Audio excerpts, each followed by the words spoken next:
সেই পছন্দের মানুষ ভালো কুইন এবার অপু বিশ্বাসের ফেস নিয়ে বিস্ফোরক মন্তব্য শুনলেন নেটিজেনরা। অপু বিশ্বাসের মুখে ব্রণের দাগে যেন সারা মুখ ক্ষত বিক্ষত হয়ে গেছে।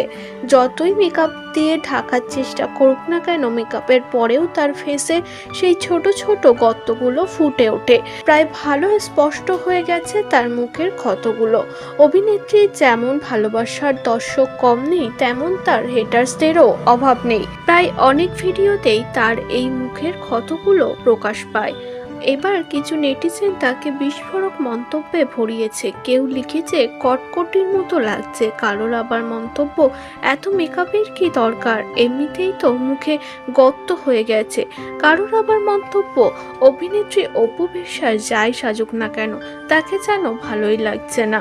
নানান জনের নানান মত, তবে অভিনেত্রী নিজের কাজ নিয়ে এগিয়ে যাচ্ছে। নতুন প্রজেক্টে নাম লিখিয়েছেন তিনি। নর্থ সাউথ গ্রুপের সঙ্গে জমিয়ে কাজ করছেন তিনি। লোকের স্বপ্নের আবাসনের প্রতিশ্রুতি দিয়েছে অভিনেত্রী অপু বিশ্বাস।